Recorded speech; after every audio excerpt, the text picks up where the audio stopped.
আচ্ছা, একটা কথা বলো তো তোমরা, যারা মাতাল মদ্যপান করে তারা মদ্যপান অবস্থায় বাড়ি পর্যন্ত নিজের ঘরেও পৌঁছে যায় এবং তারপর শুরু হয় তার স্ত্রীর গায়ে হাত দেওয়া, মানে স্ত্রীকে মারধর করা।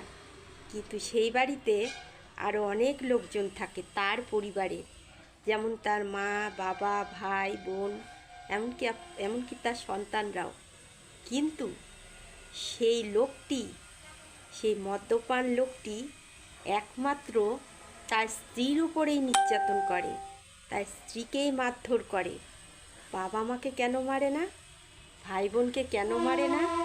নিজের সন্তানদেরকেও মারে না? তার মানে পুরুষ মানুষ ইচ্ছাকৃতইভাবে নারীদের নির্যাতন করে।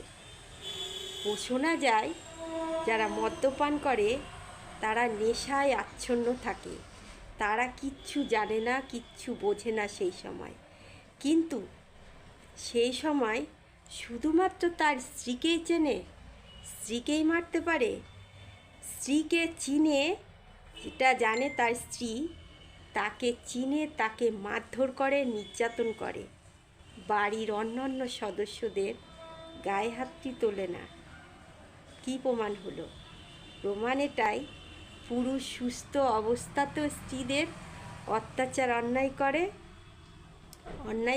করে মারধর করে, আবার পুরুষ মদ্যপান করে অসুস্থ হলেও স্ত্রীর গায়ে হাত তোলে। কি সত্যি না কথাটা?